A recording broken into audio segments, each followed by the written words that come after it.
नमस्कार दोस्तों, मैं डॉक्टर प्रगति पटेल प्रगति आयुर्वेदा के इस वीडियो में आप सभी का स्वागत करती हूँ।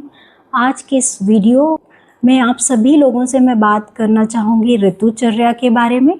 ऋतुचर्या का वर्णन आचार्यों ने कहाँ पे किया है, उसका क्या इम्पोर्टेंस है और उसका विभाजन का मेन आधार क्या था, और स्पेशली जो मेरा मेन टॉपिक होगा वो वर्षा ऋतु के बारे में होगा कि वर्षा ऋतु में हमारे शरीर की क्या स्थिति होती है, हमारी अग्नि की क्या स्थिति होती है, कौन से दोष का प्रकोप होता है और हमें कौन कौन सी आहार विहार हैं जिनका पालन करना चाहिए इस ऋतु में ताकि हम स्वस्थ रह सकें। तो चलिए हम शुरू करते हैं। आचार्य चरक ने सूत्र स्थान के 6ठे अध्याय तक्षशिति अध्याय में ऋतुचर्या का वर्णन किया है। आचार्य ने वर्ष को 2 कालों में विभाजित किया है, आदान काल और विसर्ग काल। जो आदान काल होता है इसमें जो होता है सूर्य उत्तरायण होता है, यानी उत्तर की दिशा की ओर गमन करता है। इसमें शरीर का बल धीरे धीरे कम होता जाता है। और जो विसर्ग काल होता है, विसर्ग काल में शरीर का बल धीरे धीरे बढ़ता जाता है और सूर्य जो होता है दक्षिणायन होता है, यानी दक्षिण की दिशा की ओर जाता है। तो हर एक काल में यानी आदान काल में 3 ऋतुएं होती हैं, शिशिर, बसंत, ग्रीष्म। और विसर्ग काल जो है उसमें भी 3 ऋतुएं होती हैं, वर्षा, शरद और हेमंत। हर एक ऋतु में 2-2 महीने होते हैं, यानी 2 मास की एक ऋतु होती है। शिशिर ऋतु जो होती है माघ और फाल्गुन 2 महीनों से मिलकर बनती है। वसंत जो होता है वो चैत्र और वैशाख 2 ऋतुओं से मिलकर बनता है। ग्रीष्म ऋतु ज्येष्ठ और आषाढ़ 2 मास से मिलकर के बनता है। वर्षा ऋतु जो है वो श्रावण और भाद्रपद इन 2 मास से मिलकर बनती है।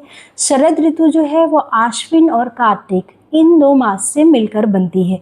हेमंत ऋतु जो है वो अगहन और पौष इन 2 मास से मिलकर के बनती है। तो जो वर्षा ऋतु है ये विसर्ग काल की पहली ऋतु है। विसर्ग काल में शरीर का बल धीरे धीरे बढ़ना शुरू होता है। और विसर्ग काल की ये जो ऋतु है वर्षा ऋतु, इसके बारे में डिटेल जानने से पहले सबसे पहले मैं आपको बताती हूँ कि आचार्यों ने ये जो ऋतुचर्या का वर्णन किया है, ऋतुओं का जो विभाजन किया है, इसका क्या आधार था। आचार्यों ने स्वस्थव्रत की दृष्टि से मनुष्यों के आहार विहार के लिए ऋतुओं का विभाजन किया है ताकि मनुष्य स्वस्थ रह सके।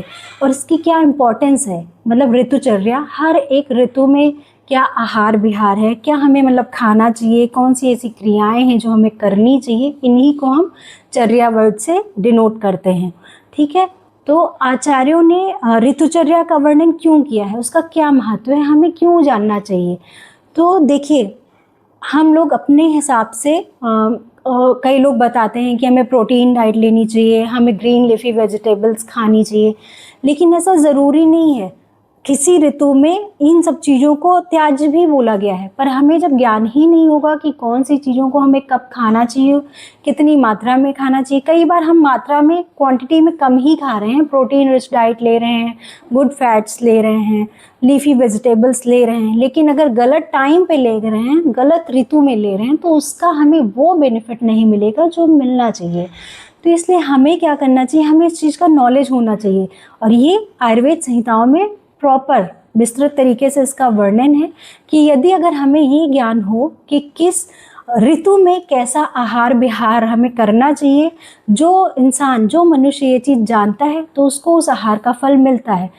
परंतु जो मनुष्य इस चीज़ को नहीं जानता है, तो अगर वो मात्रावत भी आहार कर रहा है, यानी क्वांटिटी में भी अच्छी चीज़ ले रहा है, लेकिन अगर उस ऋतु में वो चीज़ नहीं लेनी चाहिए तो उसको बेनिफिट नहीं मिलेगा, उल्टा उसको नुकसान होगा।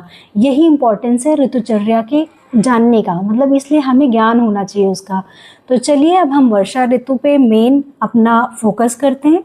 वर्षा ऋतु जो होती है इसमें क्या होता है, आकाश से जल गिरता है और भूमि से जल जो है वाष्प के रूप में उड़ता है।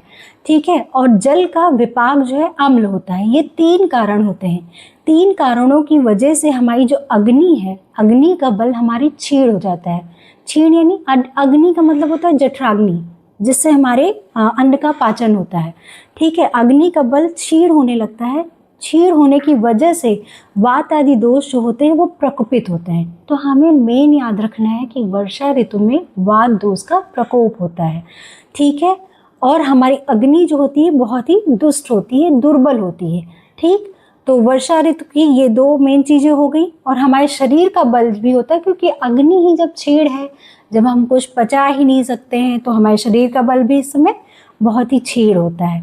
ठीक है, अब वर्षा ऋतु में हमें आचार्यों के द्वारा क्या बताया गया है कि हमें कौन सी ऐसी चीज़ें हैं जो करनी चाहिए। तो दो सिद्धांत याद रखने हैं। जैसे हमारा शरीर जो है उसके मेन 3 दोष होते हैं शरीर को जो बनाते हैं, वात, पित्त और कफ। ये तीनों दोष जब साम्य अवस्था में रहते हैं तो इसको हम प्रकृति कहते हैं, मतलब शरीर स्वस्थ रहता है। अगर यही तीनों दोष प्रकुपित अवस्था में रहें, मतलब इसमें जरा भी असमानता हो, ठीक है, कोई बढ़ जाए कोई घट जाए, अगर इनका बैलेंस बिगड़ा तो फिर हम स्वस्थ नहीं रहते हैं। हमारे शरीर में कोई ना कोई रोग उत्पत्ति ज़रूर, मतलब रोग उत्पत्ति का ये कारण बनते हैं। ठीक है, तो वर्षा ऋतु में जो होता है वो ऑलरेडी, मतलब हमारी वात जो है अग्नि दुर्बल होने की वजह से, अग्नि दुष्ट होने की वजह से वात का प्रकोप हो जाता है। तो ऐसा नहीं है कि वर्षा ऋतु में सिर्फ वात प्रकोपित होती है, प्रधान रूप से वात प्रकोप होता है, लेकिन अनुबंध रूप से इसमें पित्त और कफ का भी प्रकोप होता है। तो आचार्य चरक ने कहा है कि वर्षा ऋतु में हमें ऐसी चीज़ों का सेवन करना चाहिए जो त्रिदोष सामक हों। ठीक है, आचार्य वाग्भट ने कहा है हमें इसमें अग्नि दीपन द्रव्यों का सेवन करना चाहिए, क्योंकि हमारी अग्नि छेड़ अवस्था में होती है। ठीक, अग्नि दीपन द्रव्य जैसे क्या होते हैं? अग्निदीपन, दीपन वर्ड से ही पता चल रहा है जो हमारी अग्नि को दीप्त करें, ठीक है, प्रज्वलित करने में, और मतलब उसको बढ़ाएं। ठीक है, तो दीपन जैसे हमारे सिंपल सी सबके घरों में होता है। हमारे मसाले में ले लीजिए, हमारे जैसे हींग हो गया, अजवाइन हो गया, जीरा हो गया, सौंफ हो गया, ये सब चीज़ें जो है अग्नि दीपन का काम करती हैं। चित्रक है, पिपली मूल है, अम्लवेतस है, ये सब चीज़ें ये द्रव्य जो हैं अग्नि दीपन का कार्य करते हैं। तो इनका हमें निरंतर सेवन करना चाहिए वर्षा ऋतु में। ठीक, और कौन सी ऐसी चीज़ें हैं जिनको आचार्यों ने बताया है कि वर्षा ऋतु में हमें उनका सेवन करना चाहिए? तो ध्यान से सुनिएगा।